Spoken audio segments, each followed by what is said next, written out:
mình menមានខ្លុយតាមម្ដើមហ្នឹងបងប្អូនគិតថាលេខបានគ្រប់បទទាំងអស់អត់ទេ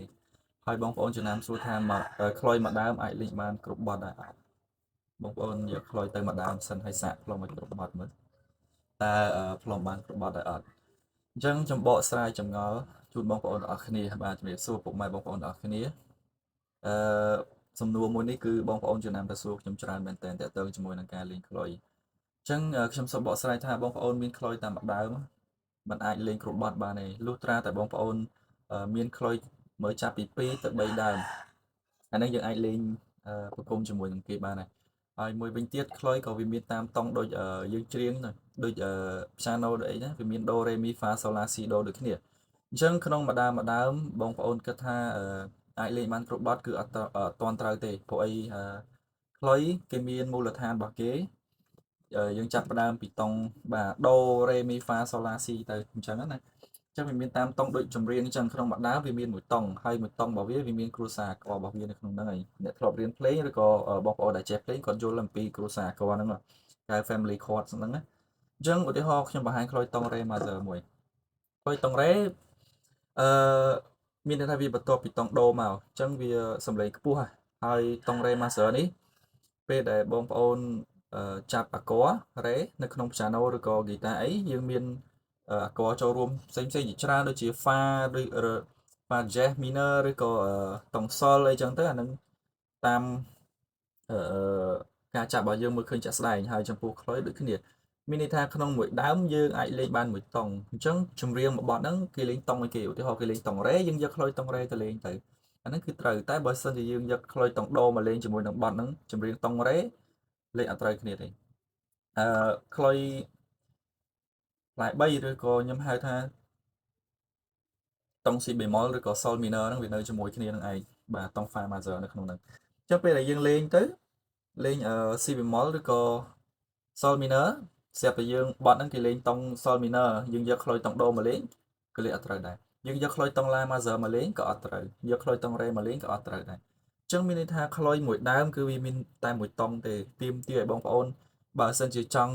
យកទៅលេងជាអាជីពឬក៏ទៅធ្វើជាឧបករណ៍សម្រាប់រកស៊ីវិញបងប្អូនទិញឲ្យគ្រប់តុងទៅមិនមែនខ្ញុំ recommend ឲ្យទិញខ្ញុំឲ្យច្រើនទេខ្ញុំអត់ទេអាស្រ័យលើបងប្អូនទេអញ្ចឹងគឺមានន័យថាបងប្អូនទិញមួយដើមយើងអាចលេងបានបទណាដែលត្រូវជាមួយនឹងខ្លុយហ្នឹងឧទាហរណ៍បងប្អូនទិញតុងដូទៅបងប្អូនអាចលេងបានតែបទហ្នឹងទេក្នុងតុងដូហ្នឹងទេហើយបទចម្រៀងណាដែលពាក់ព័ន្ធជាមួយនឹងតុងដូគឺលេងត្រូវហើយអឺប៉ុន្តែមិនមែនប្រកាសថាតុងដូរហូតទេពេលខ្លះឥឡូវហ្នឹងសម័យថ្មីនេះគេសម្រួលតន្ត្រីបានណាតាមអ្នកចម្រៀងហ្នឹងគាត់អាចច្រៀងតុងដូបានតុងស៊ីនហ្នឹងបានយើងធ្វើជាមានថាបទហ្នឹងគេផ្លាស់ប្ដូរកែសម្រួលភ្លេងហ្នឹងទៅជាតុងអីផ្សេងឬក៏តុង sol minor អីចឹងទៅធូរតឹងអីតាមអ្នកចម្រៀងអញ្ចឹងយើងយកខ្លុយហ្នឹងទៅលទៀតទៅសាកសំឡេងហ្នឹងទៀតអូខេអញ្ចឹងមានន័យថាខ្លុយមួយដើមគឺយើងមិនអាចលេងគ្រប់តុងបានទេប៉ុន្តែពេលខ្លះបើសិនជាយើងមានតែមួយដើមតតែឲ្យអ្នកចម្រៀងឬក៏ខាងតន្ត្រីផ្សេងៗតន្ត្រីករផ្សេងៗអ្នកកាន់ឧបករណ៍គាត់សម្រួលបាទលេងតង់រួមជាមួយនឹងខ្លុយនឹងដែរអាហ្នឹងទើបយើងលេងអាចត្រូវបត់តែភាគច្រើនมันមានទេមានអ្នកណាគាត់មកលេងឲ្យយើងទេតតែគេជាតន្ត្រីករមកអាហ្នឹងគេចេះសម្រួលគ្នាហើយបាទជាទូទៅបើយើងយកទៅហាត់រៀនឬក៏យកទៅផ្លុំបើកចម្រៀងបដាយើងផ្លុំបដាអាហ្នឹងអាចនឹងរើសតាមបទអញ្ចឹងបងប្អូនតើតែមានតុងខ្លុយតាមតុងបទហ្នឹងដែរបាទឧទាហរណ៍បងប្អូនគេលេងបទខ្លុយស្នេហ៍ត្នោតទេតុងស៊ីនរបស់វាអាគ័រLa major មានថាតុង La major ដល់ពេលយើងយកខ្លុយដូយកខ្លុយតុងដូទៅលេងអត់ចូលទេលេងអត់ត្រូវគ្នាទេអញ្ចឹងគឺមានន័យថាទាមទារឲ្យបងប្អូនយកខ្លុយតុង La major ហ្នឹងយកទៅលេងទៀតបាទហើយខ្ញុំនិយាយនេះមិនមែនថា recommend ចង់ឲ្យបងប្អូនទិញខ្ញុំឲ្យគ្រប់តុងអីអត់ទេអាហ្នឹងអាស្រ័យលើបងប្អូនចង់បានទេបាទអញ្ចឹងអានេះគឺជាការចែករំលែកដ៏សំខាន់មួយដើម្បីឲ្យបងប្អូនយកទៅបាទមានបទពិសោធន៍ប្រើប្រាស់ទៅលើខ្លុយឲ្យបានត្រឹមត្រូវហើយមួយវិញទៀតបងប្អូនដែលចង់បានខ្លុយបាទគ្រប់តុងខ្ញុំមានលក់គ្រប់តុងណាបងប្អូនអាចទំនាក់ទំនងមកបានឆាតចូលក្នុង Telegram ខ្ញុំក៏បាន TikTok ក៏បានឬក៏ page របស់ខ្ញុំផ្ទាល់ក៏បានដែរហើយខ្ញុំនឹងទម្លាក់ឲ្យបាទអញ្ចឹងត្រឡប់មកវិញខ្ញុំរំលឹកថាបងប្អូនត្រូវចាំបើសិនជាចំណុចមួយទៀតបងប្អូនយកទៅគ្រាន់តែហាត់តូលយើងលេងម្នាក់ឯងចង់ផ្លុំបត់អីក៏បានដែរ តម្រង់ចាប់ដូចតែគ្នាទេមិនថាតង់ដូតង់រ៉េតង់អី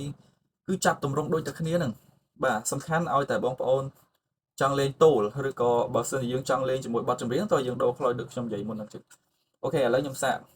ជាមួយខ្ញុំចាប់បទបំពេខ្លុយតង់រ៉េ master បាទ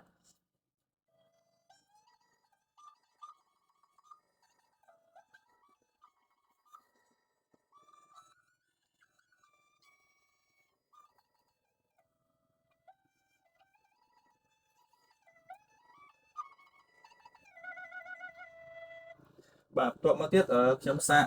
ជាមួយនឹងសំឡេងខ្លុយតង់ដូឲ្យបងប្អូនស្ដាប់តិចអានេះគឺខ្លុយតង់ដូបាទ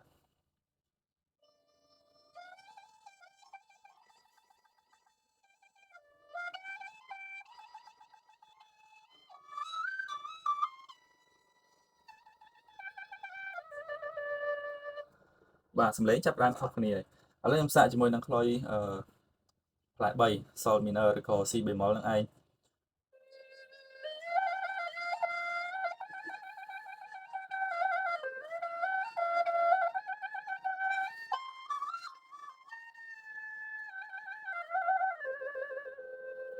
បាទបងប្អូនឃើញទេឥឡូវខ្ញុំសាកជាមួយនឹងផ្លែ4តង់ឡា master